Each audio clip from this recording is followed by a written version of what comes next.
Welcome students. Now I am going to explain about lever. In previous class we have learnt about the types of simple machines. The lever also one of the example of simple machines. The lever makes the work easier. What do you mean by lever? Lever has both applied force and then resistance force which give an object. Lever has both applied force and the resistance force which give an object. Next parts of the lever. They have three parts of lever: load, effort, fulcrum. What are the three parts? First one load, second one effort, third one fulcrum. Load is the applied force on object. Load is the applied force on object. Effort is the force we apply on the lever. Effort is the force we apply on the lever. Fulcrum is the point on which the lever rotates. Fulcrum is the point on which the lever rotates. This is the diagram of the lever. Then one end load, then another end is effort, then in the midpoint is the fulcrum. So a lever inputs distance and then output distance determine its ideal mechanical advantage. It gives the mechanical advantage is equal to then input distance and then output distance is determined. So mechanical advantage is equal to load by effort. Load by effort. Once again, the mechanical advantage is given by load by effort. Next, types of the lever. The first one, class 1 levers, class 2 lever, class 3 levers. Let us move to class 1 lever.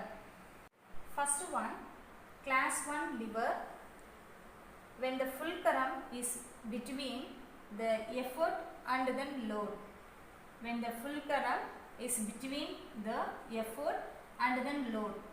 It is called as class 1 lever. For example, scissors and pillars, etc. I repeat, class 1 lever when fulcrum is between the effort and then load is called as class 1 lever. For example, scissors, pillars, seesaw, etc. In the seesaw, as one moves up and then other moves down. In the seesaw, as one moves up and another one moves down. So the amount and then strength of the movement depends on the distance from the fulcrum. Distance from the fulcrum. This is the example for scissor. This part is the fulcrum. This is the effort. This is part is load. Students, this is the example of class 1 lever, scissors. This part is fulcrum. This end is effort. Then other end is load. So fulcrum is between the effort and the load. It is called as class 1 lever. Next type, class 2 lever. When load is between the effort and the fulcrum. When load is between the effort and the fulcrum, it is called as class 2 lever. For example, wheelbarrow, lemon squeezer, nutcracker, etc. In class 2 lever, example for this, in the one end is the fulcrum, then other end is effort, in the center is between the load. So the load is between the fulcrum and then effort is called as class 2 lever. In class 3 lever, the effort is between the fulcrum and then load. In class 3 lever, the effort is between the fulcrum and then load. For example, stapler, tongs, broomstick, hockey sticks, cloth bags, etc. These are the example of class 3 lever. In stapler, the effort is between the fulcrum and then load. The effort is between the fulcrum and then load. And then another one example of cloth bag.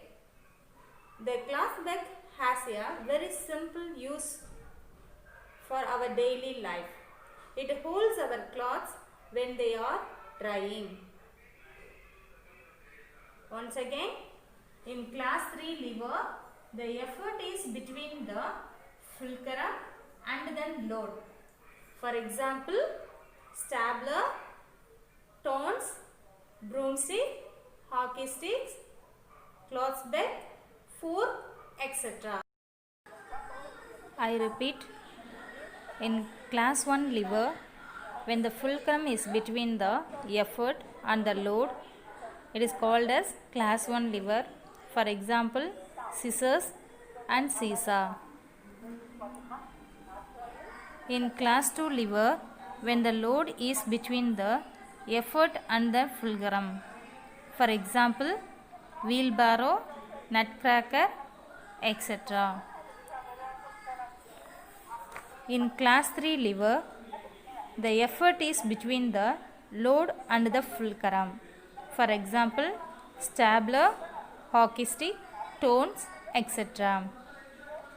I hope all are understood the topics. Thank you for listening, students.